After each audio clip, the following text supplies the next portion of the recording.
FBI के पूछताछ वाले कमरे में हच अपनी एक गहरी चोट को लाइटर से जलाकर सील कर रहा था। उसकी आंखों में थकान और दर्द साफ झलक रहा था। तभी उसके बगल में एक भेड़िया दिखाई देता है। एफबीआई के एजेंट हैरान हो जाते हैं। वे सोचने लगते हैं कि ये आदमी कौन है और उसके साथ ये भेड़िया क्यों है। यह कहानी कुछ हफ्ते पहले शुरू हुई थी। हच अपनी पत्नी बेका, बेटी सैमी और बेटे ब्रैडी के साथ खुशी खुशी रहता था, लेकिन उसकी नौकरी बहुत अंधेरी थी। वह असल में सरकार के लिए हत्यारे के रूप में काम करता था, इसलिए अक्सर उसे आधी रात में उठकर मिशन पर जाना पड़ता था, जहां खून, दर्द और गोलियों की बौछार होती थी। इसी वजह से वह कई बार अपने परिवार के साथ डिनर या छोटे छोटे मौकों से चूक जाता था। बेका इस बात से बहुत परेशान थी। उसे लगता था कि हंच धीरे धीरे परिवार से दूर होता जा रहा है। जब हंच घर पर होता भी था तो उसे अपने और अपने परिवार के बीच की दूरी महसूस होती थी। एक सुबह बेका ने कहा कि गर्मियों की छुट्टियां आने वाली हैं। हंच ने वादा किया कि आज के असाइनमेंट के बाद वह परिवार के साथ कुछ प्लान बनाएगा। बेका कुछ कहना चाहती थी, पर उसने खुद को रोक लिया और ऑफिस चली गई। बाद में हंच होटल के रिसेप्शन में बैठा अपने टारगेट्स का इंतजार कर रहा था। जैसे ही वे लोग लिफ्ट में गए, उसने आउट ऑफ सर्विस का साइन लगाया और खुद भी अंदर चला गया। जैसे ही दरवाजा बंद हुआ, हच ने तेजी से एक आदमी की बंदूक छीनी और उनसे हाथों हाथ लड़ाई शुरू कर दी। छोटी सी लिफ्ट में कई लोग उस पर टूट पड़े, लेकिन हच हर हमले का जवाब तेजी से देता गया। किसी ने इमरजेंसी लाइन पर कॉल करने की कोशिश की तो हच ने फोन को भी हथियार बना लिया। कुछ ही मिनटों में सबको गिरा दिया और एक आदमी की जेब से डेटा कार्ड निकाल लिया। अचानक एक गैंगस्टर ने गोली चलाने की कोशिश की, लेकिन हच ने तुरंत बंदूक को खोलकर उसी से उसे मार दिया। फिर हच रसोई से निकलने की कोशिश करता है, लेकिन वहां पहले से ही कई हथियारबंद लोग खड़े होते हैं। वे सब एक साथ गोली चलाते हैं। हच फर्नीचर के पीछे छिप जाता है और उसे एक गैस टैंक दिखाई देता है। वह उसे फेंक देता है, जिससे धमाका होता है और सारे हमलावर खत्म हो जाते हैं। इसके बाद वह पार्किंग में पहुंचता है, जहां कुछ गुंडे हाथों में चाकू लिए खड़े हैं। हच दीवार से एक पाइप तोड़कर और बेल्ट से उसे जोड़कर हथियार बना लेता है। फिर वह उन पर टूट पड़ता है। लड़ाई के बाद वह सबको हरा देता है, लेकिन खुद भी कई जख्मी हो जाता है। मिशन खत्म होने के बाद हच अपने हैंडलर बारबरा से मिलने जाता है और डेटा कार्ड सौंप देता है। बारबरा डेटा चेक करके कहता है कि अब हच का कर्ज $8 लाख घट गया है, अब सिर्फ 3 करोड़ बाकी है। दरअसल हच ने एक रूसी गैंगस्टर का पैसा जला दिया था और अब उसे धीरे धीरे चुकाना पड़ रहा था। बारबरा कहता है कि अगला मिशन तैयार है, लेकिन हच कहता है कि उसे कुछ वक्त चाहिए। बारबरा उसे छुट्टी दे देता है, पर यह भी कहता है कि यह काम तेरी फितरत में है, हच। इसके बाद हच को अपने बचपन की एक जगह याद आती है, प्लम्बरविल। उसे याद आता है कि वह बचपन में वहां गया था। वह अपने परिवार को एक पुराना विज्ञापन वीडियो दिखाता है और कहता है कि वो लोग वहीं गर्मियों में जाएंगे। परिवार के किसी को भी वहां जाने का उत्साह नहीं होता। तब हच एक छोटा सा भाषण देता है कि यादें बनाना जरूरी होता है, ताकि सबका मन बदल जाए। यात्रा के दिन हच अपने पिता डेविड, जो पहले एफबीआई में थे, को रिटायरमेंट होम से लेने जाता है। रास्ते में सब गाने गाते हैं और थोड़ा वक्त साथ बिताते हैं। होटल पहुंचकर बच्चे नाखुश हो जाते हैं जब उन्हें पता चलता है कि उन्हें रूम शेयर करना होगा। डेविड अपना कमरा ब्रैडी को दे देता है और खुद पुराने लॉज में रहने चला जाता है। बेका भी कमरे से खुश नहीं होती, पर मुस्कुराने की कोशिश करती है। जब परिवार वाटर पार्क जाता है तो पता चलता है कि वह आज बंद है, क्योंकि वहां एक हादसा हुआ था। मुआवजे के तौर पर उन्हें हॉट डॉग कूपन मिलते हैं। वे पास के डाइनर में जाते हैं। वहां हच अपने भाई के साथ बिताए बचपन के दिनों को याद करता है। उसी दौरान वह शेरिफ एबेल को देखता है, जिसे लगता है कि हच घूर रहा है। वह उसे चेतावनी देता है। फिर परिवार आर्केड जाता है। ब्रैडी गेम्स में बहुत अच्छा खेलता है और कई टिकट जीतकर अपनी बहन के लिए एक टॉय जीतता है। वहीं एक लड़का, मैक्स, सोचता है कि ब्रैडी उसकी गर्लफ्रेंड पर लाइन मार रहा है। वह ब्रैडी से माफी मांगने को कहता है, लेकिन ब्रैडी उल्टा उसे गाली देता है। मैक्स गुस्से में सैमी का टॉय फाड़ देता है। ब्रैडी उसे मुक्का मार देता है। दोनों में झगड़ा शुरू हो जाता है। सिक्योरिटी गार्ड आता है और बीच बचाव करता है। हच गार्ड से बहस करने लगता है और बेका बीच में आकर कहती है, बस करो, हम जा रहे हैं। रास्ते में सैमी अपने फटे टॉय के टुकड़े उठाती है। तभी गार्ड उसे सिर पर थप्पड़ मार देता है। हच अंदर से आगबूला हो जाता है। कुछ कदम बाहर जाकर कहता है, मेरा फोन अंदर रह गया, और वापस जाता है। वह दरवाजा लात से खोलता है और गार्ड के चेहरे पर मुक्का मार देता है। दूसरा गार्ड आता है, उसे हच पकड़कर क्लॉ मशीन में फेंक देता है। एक ग्राहक उसे गाली देता है और गेम की हथौड़ी से वार करने की कोशिश करता है, पर रस्सी छोटी होती है। हच क्लॉ मशीन का पंजा उठाकर उससे उसे गिरा देता है और फिर वैक ए मोल गेम पर पटक कर हथौड़े से मारता है। वही गार्ड दोबारा आता है, हच उसे पिनबॉल मशीन पर पटकता है और उसे उसी तरह थप्पड़ मारता है जैसे उसने सैमी को मारा था। बेका उसे रोकती है। पुलिस आती है और हच और ब्रैडी दोनों को गिरफ्तार कर लेती है। बेका पुलिस से कहती है कि यह सेल्फ डिफेंस था। जेल में हच ब्रैडी से कहता है कि हिंसा से कुछ हल नहीं निकलता। ब्रैडी कहता है, लेकिन पापा, आपने भी तो यही किया। हच उसे समझाता है कि मुझे नहीं चाहता कि तुम मेरे जैसे बनो। फिर पुलिस हच को शेरिफ एबेल के पास ले जाती है, जहां वायट नाम का आदमी बैठा होता है, वही शहर का मालिक और मैक्स का पिता। वायट कहता है कि आमतौर पर टूरिस्ट को एक मौका दिया जाता है, लेकिन उसके बेटे को चोट लगी है। हच कहता है, अगर आपकी बेटी के साथ ऐसा होता तो आप क्या करते? वायट कुछ सोचता है और उन्हें जाने देता है, लेकिन एबेल गुस्से में अपने आदमियों को कहता है कि उनसे छुटकारा पाने का आदेश देता है। होटल की सवारी चुप और अजीब है। एक बार जब वे अपने कमरों में होते हैं तो बेक्का हच को उसने जो किया उसके लिए डांटती है, यह बताते हुए कि ब्रैडी उसकी वजह से बहुत आक्रामक हो रहा है। वह नोटिस करती है कि हच एक अतिरिक्त बैग लाया है और सोचती है कि वह काम की चीजें छुपा रहा है, लेकिन जब वह इसे खोलती है तो उसे उस जगह से वाइन की एक बोतल मिलती है जहां वे मिले थे। वह रोते हुए उसे गले लगाती है और माफी मांगती है। जब वे वाइन का आनंद लेते हैं तो बेक्का स्वीकार करती है कि वह जानती थी कि वह खतरनाक है जिस क्षण वे मिले थे, क्योंकि वह खून से सना हुआ था। अगले दिन डेविड पुराने लॉज में आराम करना जारी रखता है, जबकि परिवार अम्यूजमेंट पार्क में बहुत मजा करता है। हच नोटिस करता है कि एक पुलिस वाला उनकी तस्वीरें ले रहा है, लेकिन मूड खराब करने से बचने के लिए कुछ नहीं कहता। बाद में वे पियर पर जाते हैं और हच एक पुलिस वाले को कुछ गुंडों के साथ आते हुए देखता है। वह अपने परिवार को बोट राइड पर भेजता है, लेकिन पेट खराब होने के बहाने उनके साथ नहीं जाता। फिर हच एक खाली नाव पर चढ़ जाता है और आदमी उसका पीछा करते हैं। हालांकि कुछ पर्यटक भी सवार हो जाते हैं। एक बार जब नाव निकल जाती है तो गुंडे पीछे रहते हैं और हच को बताते हैं कि वे उसे चला जाना चाहते हैं। हच उन्हें समझाने की कोशिश करता है, लेकिन एक आदमी उसे टैकल करने की कोशिश करता है, तो वह अपना बचाव करता है और एक लड़ाई शुरू हो जाती है। सामने के पर्यटकों के हेडफोन लगे हैं, इसलिए उन्हें कुछ नोटिस नहीं होता। एक आदमी हच के चेहरे को मेटल बार पर पटकता है, तो वह वापस लड़ने के लिए लाइफ जैकेट पकड़ लेता है, इसे एक शील्ड के रूप में उपयोग करते हुए। जब एक दुश्मन उसे चाकू मारने की कोशिश करता है तो वह चाकू से हाथ तोड़ देता है और दूसरे आदमी को नाव से फेंक देता है, लेकिन वह किनारे पर लटक जाता है। एक विरोधी उसे एक पोल से मारने की कोशिश करता है, लेकिन हच उसे डॉज करता है और पुलिस वाले को हिट हो जाता है। हच फिर उसे लाइफ बॉय से ट्रैप करता है और बार बार उसके चेहरे पर मुक्के मारता है। जब किनारे पर लटका आदमी वापस चढ़ने की कोशिश करता है तो हच उसे पोल से मारता है और फिर इसे पानी में फेंक देता है। दूसरा आदमी उसका गला घोंटने की कोशिश करता है तो हच उसके सिर पर एक बोतल तोड़ता है। पुलिस अधिकारी उसके पीछे आता है और हच उसे शांत करने की कोशिश करता है, लेकिन पुलिस वाला उसकी पिंकी काट देता है। यह पानी में गिर जाती है और तुरंत एक मछली द्वारा खा ली जाती है। जब हच विचलित है तो एक आदमी उसे मुक्का मारता है और उसे भी पानी में गिरा देता है।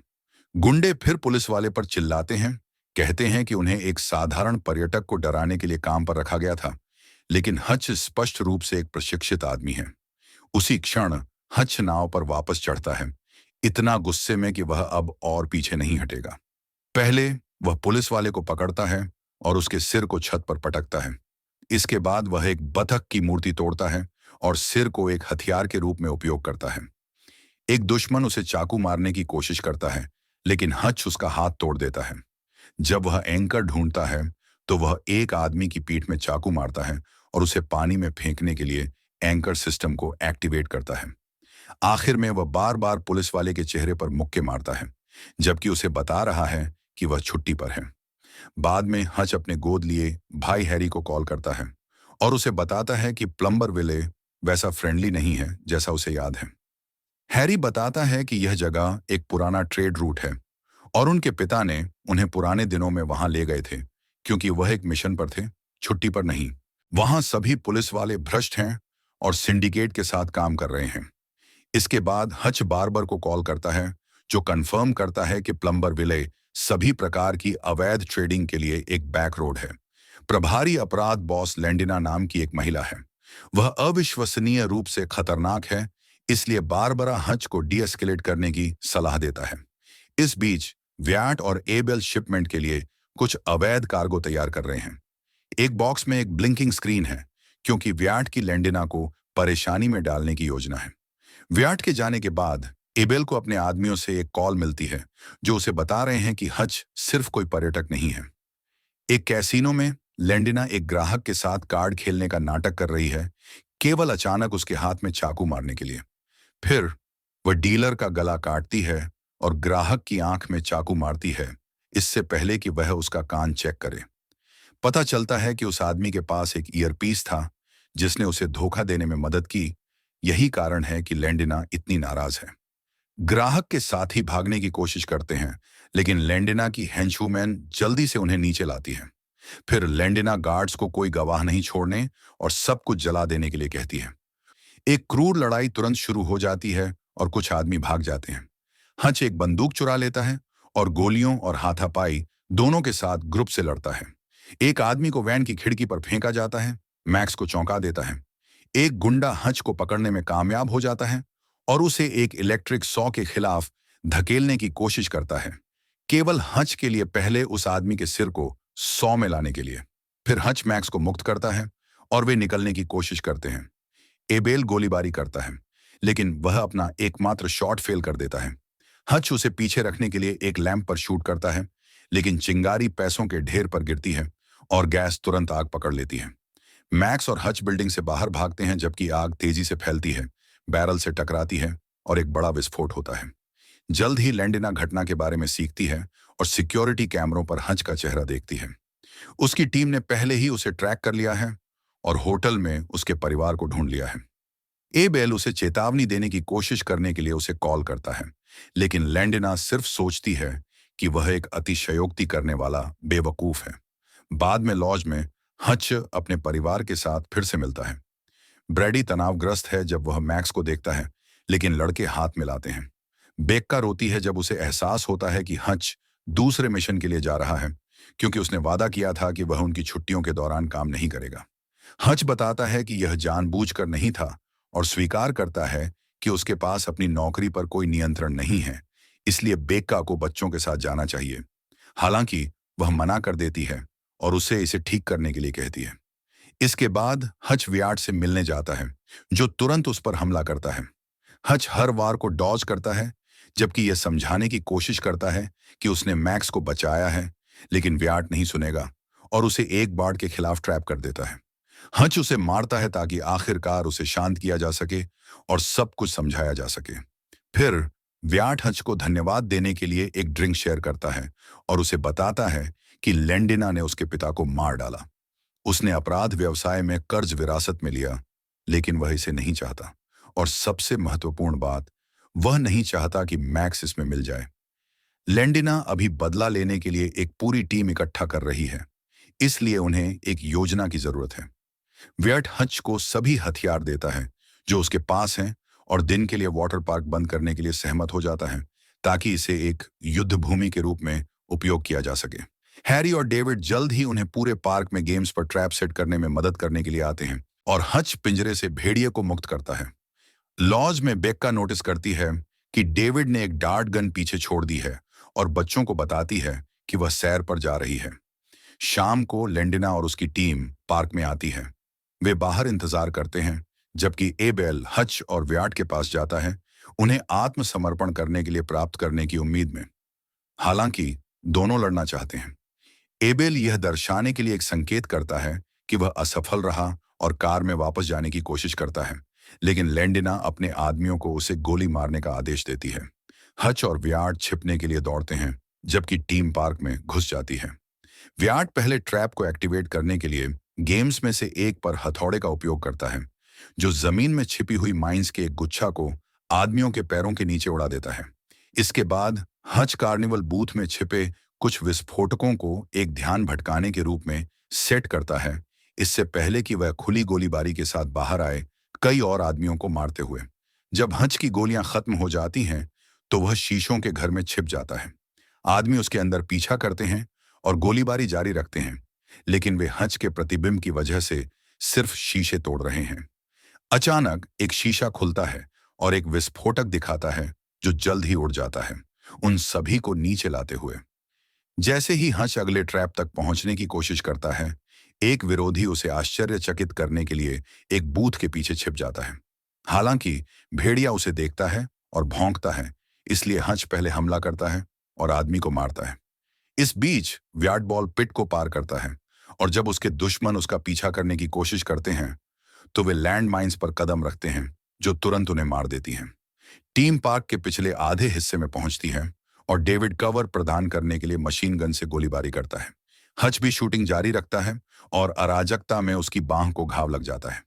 केवल टीम लीडर बचा है, इसलिए हैरी एक क्रूर तलवार द्वंद्व युद्ध में उससे लड़ता है। शुरुआत में ऐसा लगता है कि उनके पास समान कौशल है, लेकिन हैरी जल्द ही उस पर हावी हो जाता है और उसकी तलवार तोड़ देता है। आदमी एक बंदूक निकालता है, इसलिए हैरी उसे भी काटता है, इससे पहले कि उसके सिर को आधे में विभाजित करे। एक गुंडा केबिन में जाने में कामयाब हो गया है और मैक्स और सैमी को शूट करने के लिए तैयार हो जाता है, केवल ब्रैडी के उसकी पीठ पर कूदने के लिए। कुछ संघर्ष के बाद ब्रैडी आदमी को एक चौक होल्ड में पकड़ता है और उसे नॉक आउट कर देता है। जब हैरी अंदर आता है, तो वह कहता है कि हच गर्व करेगा। वापस पार्क में हच लैंडेना को ढूंढता है, जो अपनी हेंचूमैन को उसके बाद भेजती है। एक नई क्रूर लड़ाई शुरू होती है और दोनों हच को पकड़ने के लिए उस पर हावी होने में कामयाब होती हैं। वे उसे पकड़ती हैं जबकि लैंडेना अपने चाकू का उपयोग करके बार बार उसके चेहरे को काटती है। कई मिनटों तक उसे अपमानित करने के बाद वह अपने गार्ड्स को उसे मारने का आदेश देती है। अचानक व्याट पास में दिखाई देता है और दोनों महिलाओं के सिर में गोली मारता है। तो लैंडेना अपना चाकू उसकी छाती पर फेंकती है। फिर लैंडेना हच के ऊपर बैठती है और एक और चाकू निकालती है, उसे मारने के लिए तैयार। पता चलता है कि बेक्का मदद करने आई थी, तो लैंडेना चाकू उस पर फेंकती है। बेक्का एक और डार्ट शूट करती है जो चाकू को ब्लॉक करता है और लैंडेना की आंख में चाकू मारता है। बाकी क्राइम टीम फिर उन्हें घेर लेती है और डेविड एक चेतावनी चिल्लाता है, तो व्याट और कपल पूल में कूद जाते हैं, इससे पहले कि पार्क में सभी विस्फोटक एक ही समय में बंद हो जाएं।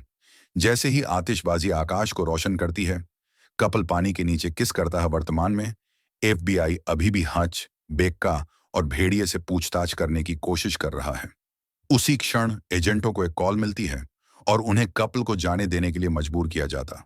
बाद में घर पर पूरा परिवार अपनी छुट्टी की तस्वीरों का आनंद लेता है।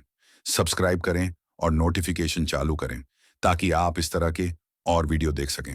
देखने के लिए धन्यवाद।